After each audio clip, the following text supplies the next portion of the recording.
करते हैं 10 लाख रुपए एक बैंक में 10 साल के लिए। ये अमाउंट आपको आपके पेरेंट्स ने दिया है ताकि ये अमाउंट आपके बुरे वक्त में काम आए और आप भी एज ए सिंसियर सिटीजन इसे बैंक की एफडी में डाल देते हैं ताकि ये अमाउंट ग्रो करता रहे।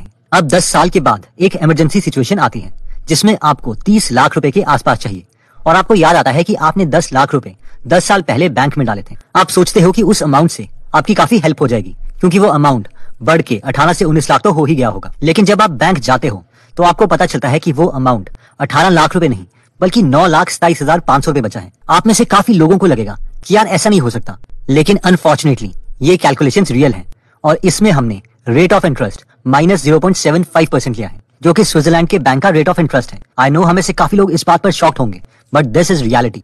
स्विट्जरलैंड के अलावा डेनमार्क, जापान, स्वीडन और स्पेन में भी नेगेटिव रेट ऑफ इंटरेस्ट है। हमें से मैक्सिमम लोगों को पता ही होगा कि इंडियन बैंक इंटरेस्ट रेट भी कम हो जा रहे हैं और 6 to 7% का जो इन्फ्लेशन रेट है उसे भी मैच नहीं कर पा रहे।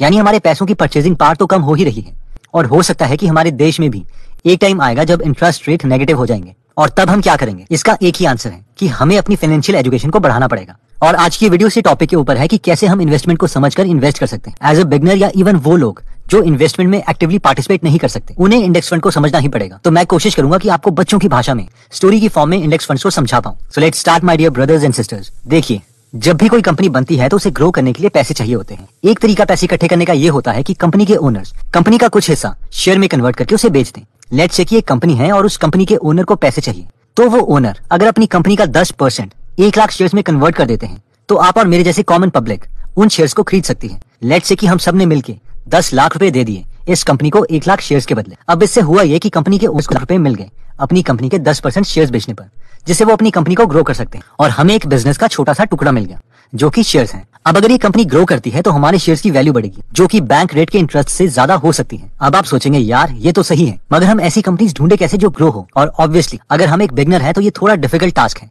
और टाइम कंज्यूमिंग भी। इसलिए अब कई लोग बोलते हैं जो एजुकेटेड हैं कि हम तुम्हें कंपनीज ढूंढ के देंगे जिसके बदले हम उन्हें थोड़ी फीस दे सकते हैं और इन लोगों को हम फंड मैनेजर्स कहते हैं। बेसिकली फंड मैनेजर वो लोग हैं जो अपनी नॉलेज यूज करते हैं काफी सारी कंपनीज ढूंढने के लिए जो उनके अकॉर्डिंग अच्छा परफॉर्म कर रही होती है और फिर हम सब मिलके फंड मैनेजर्स को पैसे देते हैं। लेट्स से आपने 1 लाख रुपए दिए, मैंने 10 लाख एंड सो ऑन। और ये फंड मैनेजर्स काफी सारी कंपनीज ढूंढ के हमारे पैसे उन सब कंपनीज में डाल देगी और उसके बदले कुछ फीस लेगी 1 या 2%। अब क्योंकि हम सब ने मिलकर एक फंड कलेक्ट किया था जो फंड मैनेजर ने इन्वेस्ट किया, इसीलिए इस फंड को हम म्यूचुअल फंड बोलेंगे। तो ये कॉन्सेप्ट ठीक भी लगता है कि हाँ एक इंटेलिजेंट इंसान है जिसने अपनी एक्सपर्टीज को यूज करके हमें सलाह दी और उसके बदले हमसे फीस ले रहा है। लेकिन जॉन सी बॉगल बोलते हैं कि हमें म्यूचुअल फंड में नहीं बल्कि इंडेक्स फंड में इन्वेस्ट करना चाहिए। अब आप बोलेंगे कि ये जॉन बॉगल कौन है और अब ये इंडेक्स फंड क्या होता है। सबसे पहले तो हम देखते हैं कि जॉन सी बॉगल है कौन। John C Bogle Vanguard group के फाउंडर हैं जो ग्रुप $5.3 ट्रिलियन मैनेज करता है। हाँ आपने एकदम सही सुना, मिलियन नहीं बिलियन नहीं बल्कि $trillion, trillion with a T. Plus John Bogle की स्ट्रैटेजी पर वॉरेन बफेट को इतना विश्वास था कि वॉरेन ने प्रोटेजे पार्टनर्स नाम की एक ग्रुप से $1 मिलियन की शर्त लगा ली कि 10 साल में इंडेक्स फंड म्यूचुअल फंड से बेटर ही परफॉर्म करेगा और एज एक्सपेक्टेड हुआ भी यही। वॉरेन बफेट ये शर्त जीत गए। अब सवाल आता है कि म्यूचुअल फंड तो समझ आ गया, लेकिन ये इंडेक्स फंड क्या है। देखिए, म्यूचुअल फंड में फंड मैनेजर और उनकी टीम अपनी इंटेलिजेंस को यूज करके ऐसी कंपनीज ढूंढती है जो अच्छा रिटर्न दे सके, इसलिए वो फीस भी लेती है 1 से 2% हर साल। लेकिन इंडेक्स फंड वो फंड्स होते हैं जिसमें कोई इंटेलिजेंस की जरूरत नहीं होती बल्कि पहले से सेट रूल्स के अकॉर्डिंग पैसे इन्वेस्ट किए जाते हैं। फॉर एग्जाम्पल, अगर हम निफ्टी 50 इंडेक्स फंड की बात करें तो इस इंडेक्स फंड का एक रूल है। वो रूल ये है कि इंडिया की टॉप 50 कंपनीज में उनकी मार्केट कैपिटलाइजेशन के अकॉर्डिंग पैसे लगाए जाएंगे। फॉर एग्जाम्पल, अगर आप 1 लाख रुपए इन्वेस्ट करते हैं तो उसमें से 10.19% यानी 10,109 रुपए रिलायंस इंडस्ट्री लिमिटेड में लगाए जाएंगे। 9,720 रुपए क्योंकि 9.72% है वो HDFC बैंक लिमिटेड में लगाए जाएंगे एंड सो ऑन। और अगर इनकी मार्केट कैपिटलाइजेशन चेंज होती है तो आपके पैसे भी उसके अकॉर्डिंग शफल किए जाएंगे। इनकेस अगर आपको मार्केट कैपिटलाइजेशन नहीं पता तो मार्केट कैपिटलाइजेशन का मतलब है कि एक कंपनी में कितने शेयर्स हैं मल्टीप्लाइड बाय उस कंपनी की एक शेयर की वैल्यू कितनी है। तो इसमें जो फंड मैनेजर्स हैं उनको कोई ब्रेन नहीं लगाना और उन्हें यही रूल फॉलो करना है। तो जो भी इंडिया की टॉप 50 कंपनीज आती हैं उसमें उसकी मार्केट कैपिटलाइजेशन के अकॉर्डिंग पैसे लगा दो। अब जॉन बॉगल का लॉजिक है कि घास के पूरे स्टैक में से एक सुई ढूंढने से बेटर है कि हम पूरा घास का टुकड़ा ही क्यों ना खरीद लें। यानी ऐसी कंपनीज ढूंढना जो मार्केट को आउट परफॉर्म कर सके। इससे बेटर तो यह है कि पूरी मार्केट की कंपनीज में इन्वेस्ट कर लो ताकि हमें एवरेज रिटर्न तो मिलता ही रहे। जॉन बॉगल ऐसा इसलिए कह रहे हैं क्योंकि उनके अकॉर्डिंग एक म्यूचुअल फंड मैनेजर के लिए भी ये बहुत डिफिकल्ट होता है कि वो ऐसी कंपनीज ढूंढे जो मार्केट से बेटर परफॉर्म कर सके। और इसके लिए वो अपनी book the little book on common sense investing में डेटा भी देते हैं और वो कहते हैं कि अमेरिका में 36 साल में 355 न्यू म्यूचुअल फंड्स आए थे, लेकिन उनमें से 223 म्यूचुअल फंड्स बंद हो गए, यानी 2/3 से भी ज्यादा आउट ऑफ बिजनेस हो गए। इतना ही नहीं, जो बचे थे उनमें से 60 ने इंडेक्स फंड के मुकाबले काफी खराब परफॉर्म किया, 48 ने इंडेक्स फंड के आसपास परफॉर्म किया और सिर्फ 24 ने इंडेक्स फंड से बेटर परफॉर्म किया। असल में इन 24 में से भी ज्यादातर म्यूचुअल फंड ने शुरू में ही अच्छा परफॉर्म किया था, जब इनका फंड साइज छोटा था। और जैसे ही वॉरेन बफेट कहते हैं, a fat wallet is the enemy of superior returns, यानी जिनकी जेब में ज्यादा पैसे होते हैं वो बिना सोचे समझे लापरवाही से ही पैसा खर्च करते रहते हैं, इसलिए उनके रिटर्न्स भी कम होते हैं। इस तरह एंड में सिर्फ 3 ऐसे म्यूचुअल फंड थे जो बंद नहीं हुए और इंडेक्स फंड के रिटर्न को बीट कर पाए, यानी 1% म्यूचुअल फंड भी लॉन्ग टर्म में इंडेक्स फंड्स को मात नहीं दे पाए। अब इससे पहले कि कोई सोचे चलो यार इन्हीं 3 म्यूचुअल फंड में इन्वेस्ट कर देते हैं, तो रुक जाइए, क्योंकि अभी बात पूरी नहीं हुई है। एक्चुअल में म्यूचुअल फंड मैनेजर्स को भी नहीं पता होता कि इन 355 म्यूचुअल फंड में कौन सा अच्छा परफॉर्म करेगा आने वाले सालों में। इसके अलावा म्यूचुअल फंड में एक और कमी है और वो है म्यूचुअल फंड की फीस। आइए इसे एक स्टोरी से समझते हैं। अग्रवाल नाम का एक अमीर परिवार था। उन लोगों ने अपने देश की मार्केट के सारे शेयर्स खरीद लिए। जब भी कोई कंपनी ग्रो करने के लिए अपने शेयर मार्केट में निकालती तो वो उसमें पैसे इन्वेस्ट कर देते। इस तरह वो और अमीर हो जाते। इस परिवार का हर मेंबर बहुत अमीर था और बहुत खुश था। लेकिन कुछ टाइम के बाद इस परिवार के कुछ मेंबर्स एक्सपर्ट की सलाह लेने गए, क्योंकि सारे शेयर्स अग्रवाल परिवार के पास ही थे। इसलिए एक्सपर्ट्स ने इस परिवार के कुछ मेंबर्स को कहा कि वो अपने कुछ कंपनीज के शेयर्स अपनी कजन्स को बेच दे जो अच्छा परफॉर्म नहीं कर रही, और उन कंपनीज के शेयर्स खुद के पास रखे जो अच्छा परफॉर्म कर रही है। इससे वो ज्यादा अमीर हो जाएंगे। इन फैमिली मेंबर्स ने एक्सपर्ट की सलाह मान ली। अब ऑब्वियसली एक्सपर्ट्स अपनी सलाह के लिए कुछ फीस लेते थे और कई बार जब जरूरत नहीं होती थी तो भी खुद के लिए पैसे बनाने के लिए वो अग्रवाल फैमिली को रेकमेंड कर देते कि वो कुछ कंपनी के शेयर्स खरीद लें या बेच दें। इससे अग्रवाल फैमिली की वेल्थ कम होने लग गई। जब उन्होंने काफी सोचा तो उन्हें रियलाइज हुआ कि ये एक्सपर्ट्स की राय लेना एक बकवास काम है और पहले की तरह हर कंपनी का शेयर ही खरीद लिया जाए, ताकि जब भी कोई कंपनी अच्छा परफॉर्म करे तो उन्हें फायदा हो और एक एवरेज रिटर्न मिलता रहे। उन्होंने एक्सपर्ट्स की रिकमेंडेशन लेना छोड़ दिया और पहले की तरह अपने देश की टॉप कंपनीज के शेयर्स खरीदने लग गए। जॉन बॉगल का भी यही कहना है कि अपने देश की टॉप कंपनीज में पैसे लगाओ और उसे लंबे समय तक होल्ड करके रखो, जिससे ज्यादा फायदा होगा। जॉन कहते हैं कि अगर हम अपने देश के सारे इन्वेस्टर्स का रिटर्न देखें, यानी उन्होंने कितने % कमाया है, तो वो मिलाकर उतना ही रिटर्न होगा जितना कि मार्केट ने दिया है। लेकिन अगर इनमें से कुछ इन्वेस्टर्स ने इन्वेस्ट करने के लिए फंड मैनेजर्स की मदद ली है तो उन्हें काफी कमीशन भी देनी पड़ेगी और बिल्कुल उतना ही उन्हें कम रिटर्न भी मिलेगा। उनका रिटर्न उतना ही कम हो जाएगा जितना उन्होंने कमीशन दिया है। आइए एक एग्जांपल से समझते हैं कि अगर हम कमीशन देते हैं या नहीं देते तो इसका हमारे रिटर्न पर कितना असर पड़ता है। इमेजिन कीजिए कि एक स्टॉक मार्केट है जो कभी ज्यादा रिटर्न देती है तो कभी कम, लेकिन एवरेज में हमें 50 साल के लिए 8% रिटर्न मिल जाता है। सोचिए एक इंसान है जो 22 साल की उम्र में इन्वेस्ट करना शुरू कर देता है और 65 साल की उम्र तक इन्वेस्ट करता रहता है। अब आप बोलेंगे इतनी लंबी इन्वेस्टमेंट, तो इसका जवाब यह है कि वैसे भी तो हर कोई लॉन्ग टर्म के लिए कुछ ना कुछ पैसे तो सेव करता ही है। तो इस इंसान ने बैंक के बजाय स्टॉक मार्केट में पैसे इन्वेस्ट करना स्टार्ट कर दिया था जो 8% का रिटर्न दे रही थी। अब इसके बजाय अगर वो म्यूचुअल फंड में पैसे इन्वेस्ट करता है तो फंड मैनेजर उससे 2.5% लेगा, जिसके कारण हर साल उसका रिटर्न 8 - 2.5% यानी 5.5% का होगा। अब अगर ये इंसान एक ही बार में 1 लाख रुपए 50 साल के लिए 5.5% पर इन्वेस्ट कर देता है तो उसका फाइनल रिटर्न 14 लाख मिलेगा। लेकिन अगर इतना ही पैसा वो बिना किसी फंड मैनेजर को फीस दिए 8% पर इन्वेस्ट करता है तो उसका फाइनल रिटर्न 46 लाख होगा, यानी पहले रिटर्न से 300% ज्यादा। नेक्स्ट पॉइंट कहता है कि taxes are cost too. Stock market में एक कहावत है कि जितना ज्यादा मोशन होगा रिटर्न उतना ही कम होगा, यानी हम जितनी बार अपने फंड से पैसे निकालते हैं हमें उतनी बार गवर्नमेंट को टैक्स देना पड़ता है, क्योंकि उसे हमारी इनकम ही माना जाता है। ये काफी बड़ा खर्चा होता है। ऐसे फंड्स जिन्हें एक्टिवली मैनेज किया जा रहा है उनमें शेयर्स बार बार खरीदे और बेचे जाते हैं। अब आप सोच रहे होंगे कि यार ऐसा क्यों? ऐसा इसीलिए क्योंकि जब जब फंड मैनेजर को लगता है कि कोई दूसरी कंपनी अच्छा परफॉर्म कर सकती है तो वो पुरानी कंपनी के शेयर्स बेचकर आपका पैसा नई कंपनीज में लगा देता है। लेकिन अगर हम इंडेक्स फंड में इन्वेस्ट करते हैं और लंबे समय तक उसे होल्ड करके रखते हैं तो हमें पता है कि हमारा पैसा ज्यादा मूव नहीं करेगा, इसलिए इन्वेस्टर को टैक्स भी काफी कम देना पड़ता है। आइए इसे भी एक एग्जांपल से समझते हैं। जॉन बताते हैं कि पिछले 25 सालों में इक्विटी फंड का एवरेज रिटर्न 10% रहा है, जबकि अमेरिका के इंडेक्स फंड S&P 500 का रिटर्न 12.3% रहा है। अब ये जो म्यूचुअल फंड्स हैं जिन्हें बहुत ही एक्टिवली मैनेज किया जाता है, इसमें बार बार शेयर खरीदे जाते हैं और बेचे जाते हैं, जिसकी वजह से इन्वेस्टर को एवरेज में 1.5% का टैक्स देना पड़ता है, जिसकी वजह से जो उनका इफेक्टिव रिटर्न है वो 10% - 1.5% विच इज इक्वल टू 8.5% हो जाता है। अगर हम S&P 500 की बात करें तो उसमें टैक्स 0.6% के करीब है। ये रेट इसीलिए कम है क्योंकि इस इंडेक्स फंड के शेयर्स बहुत ज्यादा खरीदे या बेचे नहीं जाते, इसलिए इस केस में हमारा इफेक्टिव रिटर्न 12.3% - 0.6% यानी 11.7% के करीब आता है। इसका मतलब अगर कोई 1 लाख रुपए 25 सालों के लिए म्यूचुअल फंड में इन्वेस्ट करता है तो उसे अंत में 6,17,000 रुपए ही मिलेंगे, लेकिन इंडेक्स फंड में 14,90,000 मिलेंगे, यानी म्यूचुअल फंड वालों को करीबन 8,37,000 रुपए कम मिलेंगे। तो अगर अब आप कन्विंस हो चुके हैं जॉन बॉगल की थियरी से कि index funds are better than mutual funds, तो प्रैक्टिकल एग्जांपल देखते हैं कि इंडेक्स फंड में हम कैसे इन्वेस्ट कर सकते हैं और इसमें कब इन्वेस्ट करें। ओके, अगर हमें इंडेक्स फंड खरीदना है यानी इन कंपनीज में इनकी मार्केट कैपिटलाइजेशन के अकॉर्डिंग हमें इन्वेस्ट पैसे करने हैं तो हमें एक प्लेटफॉर्म चाहिए, यानी एक ऐसा दुकानदार चाहिए जहां पर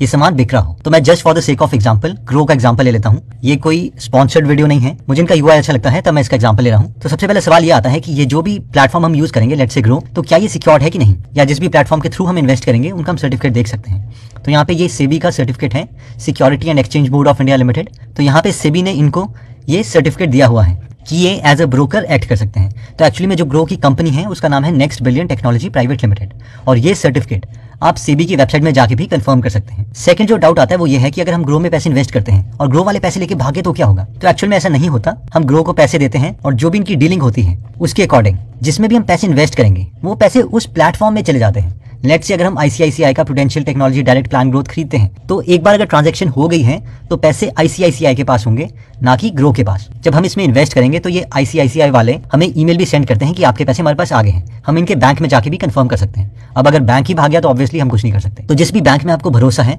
उसके एक्सपेंस रेशो के अकॉर्डिंग वगैरह जैसे भी आप डिसीजन लेना चाहते हैं ले सकते हैं, क्योंकि कोई फर्क नहीं पड़ेगा। At the end of the day सबने ये रूल ही फॉलो करना है और इसी के अकॉर्डिंग पैसे इन्वेस्ट करने हैं। I hope you got the point. तो मैंने यहाँ पे दो एग्जाम्पल लिए हैं। पहला मैंने एक उठाया है नॉर्मल म्यूचुअल फंड का एग्जाम्पल, और सेकंड मैं उठा रहा हूँ एक इंडेक्स फंड का एग्जांपल। तो यहाँ पे आप देख सकते हैं ये UTI Nifty index fund direct growth है, और यहाँ पे आप देख सकते हैं ये एक prudential technology direct plan growth है। तो अगर सबसे पहले हम इसकी होल्डिंग की बात करें तो ऑब्वियसली इसकी होल्डिंग हम नीचे आएंगे और हम देख सकते हैं कि इन्होंने कहाँ पे इन्वेस्ट किया है। इनकी कंपनीज है इन्फोसिस, टीसीएस, एचसीएल। इन्फोसिस में इन्होंने इन्वेस्ट किया है 21.6%, टीसीएस में 7.4%, एचसीएल टेक्नोलॉजी में 7.1% एंड सो ऑन।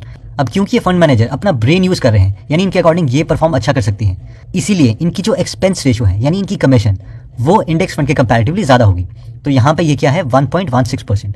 अगर यही हम देखें यूटीआई निफ्टी 50 में तो इनकी जो एक्सपेंस रेशो है यानी इनकी कमीशन बहुत ही कम है 0.1%, क्योंकि यहाँ पर इनको कोई ब्रेन नहीं लगाना।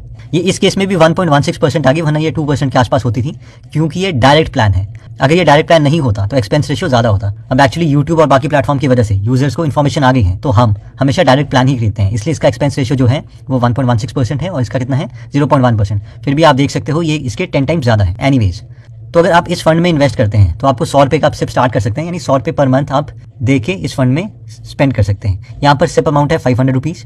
ये फंड स्टार्ट हुआ था 1 जनवरी 2013 में और इसका फंड साइज है 3669 करोड़ रुपीज़, यानी सबने मिलके इन फंड मैनेजर्स को 3669 करोड़ रुपीज़ दे चुके हैं, और वो सारे के सारे पैसे निफ्टी की टॉप 50 कंपनीज में लगे हैं। जबकि अगर आप यहाँ पे देखेंगे तो इसका फंड साइज थोड़ा सा कम है 2042 करोड़ रुपए। अब अगर हम रिटर्न की बात करें तो यहाँ पे 1 ईयर रिटर्न आता है 128%, 28.4 3 ईयर का, 22.8 5 ईयर का रिटर्न, और सिंस इंसेप्शन यानी जब से शुरू हुआ है ये 23.9% है। जबकि अगर हम निफ्टी में देखेंगे तो आपको लगेगा यार ये तो कम है, ये 61, 11, 14 और सिंस इंसेप्शन तो ये 12.7% है। तो इसके अकॉर्डिंग तो जो जॉन सी भोगल की थियरी है वो गलत हो रही है। पर अगेन अगर आप विश्वास करते हैं कि ये बाकी जो जितने भी फंड्स हैं ये वही फंड है जो ओपन है, यानी जो फ्लॉप हो गए थे फंड वो एग्जिस्टेंस में नहीं है। अगर आपको इस थ्योरी पे बिलीव है तो मैं भी ये प्रेफर करूंगा कि अगर आप स्टार्ट करना चाहते हैं तो आप निफ्टी इंडेक्स फंड से स्टार्ट कर सकते हैं। तो अगर आप चाहें और कंपनीज के भी इंडेक्स फंड्स ले सकते हैं, लेट्स से हम एचडीएफसी का इंडेक्स फंड भी ले सकते हैं। तो ये भी सेम ही करेंगे, सेम जगह ही ये एक्चुअल में इन्वेस्ट करेंगे। तो इनका फंड साइज 2060 करोड़ है और इनका एक्सपेंस रेशियो भी सेम है। तो जिस बैंक में भी आपको विश्वास है एचडीएफसी, यूटीआई या कोई और, तो उसमें हम इन्वेस्ट कर सकते हैं। अब सिर्फ स्टार्ट करने के लिए हमें नॉर्मली जैसे हम अमेजॉन से खरीदते हैं वैसे ही खरीदना है, ईमेल आईडी में लॉगिन करके। तो ये प्रोसेस बहुत सिंपल है और इसमें ऐसा नहीं है कि आपको कुछ एक्स्ट्रा करना पड़ेगा। ऑब्वियसली स्टार्टिंग में पैन कार्ड और ये देना पड़ेगा, लेकिन ये प्रोसेस बहुत सिंपल हो गया है। तो I hope you got the point. कोई डिफिकल्टी नहीं होगी, खरीदना मुश्किल नहीं है, जिस लॉजिक जो लगाना है that is more important as compare to the clerical knowledge, ये कि खरीदना कैसे है। तो ये जब आप खरीदते हो इसमें कुछ ज्यादा नहीं होता, जैसे आप फ्लिपकार्ट से सामान खरीदते हो या अमेजॉन से खरीदते हो, ये एक्जैक्टली वैसा ही है। अब सवाल आता है कि कब इन्वेस्ट करें। अगर तो आप सिप स्टार्ट कर रहे हैं यानी हर महीने थोड़ा थोड़ा अमाउंट आप इंडेक्स फंड में डालना चाहते हैं, तो मेजॉरिटी ऑफ प्रोफेशनल्स का कहना यही है कि हम सिप कभी भी स्टार्ट कर सकते हैं, क्योंकि हम इंडेक्स फंड तब भी खरीद रहे होंगे जब मार्केट ऊपर जा रही होगी और तब भी खरीद रहे होंगे जब मार्केट डाउन होगी। तो हम एक एवरेज रिटर्न ले सकते हैं। अगर हम लमसम पैसे इन्वेस्ट करना चाहते हैं यानी एक साथ कुछ पैसे इन्वेस्ट करना चाहते हैं, तो आपके मन में सवाल होगा कि यार अगर मैंने पीक में इन्वेस्ट कर दिया तो मुझे नहीं लगता कि मुझे अच्छा रिटर्न मिलेगा 10 सालों में। एंड यू आर राइट, हम एक्सट्रीम पीक में एक साथ सारा अमाउंट ना इन्वेस्ट करें। इसके लिए हमें जीडीपी और मार्केट कैपिटलाइजेशन को समझना होगा, जिसे हम वॉरेन बफेट इंडिकेटर भी कहते हैं। तो आपके मन में जो डाउट हो सकता है ऑब्वियसली वो सही है। अगर तो हम सिप कर रहे हैं तो हम हर वक्त खरीद रहे होंगे। फॉर एग्जांपल ये 22 फेब 2016 में खरीदते हैं, फिर 22 मार्च 2016 में खरीदेंगे, और हर बार हम ऑन एन एवरेज हर महीने में खरीद रहे होंगे। तो जो हमारा रिटर्न होगा वो भी एवरेज होगा। लेकिन जो लंप सम है यानी एक साथ अगर पैसे में इन्वेस्ट करते हैं तो क्या हमें कर देने चाहिए या इसके पीछे कोई लॉजिक है? तो एक जो लॉजिक ऑब्वियसली आता है वो है बफेट इंडिकेटर। बफेट इंडिकेटर की बाद में थोड़ी सी बात करेंगे, लेकिन एक बार एक चीज देखते हैं।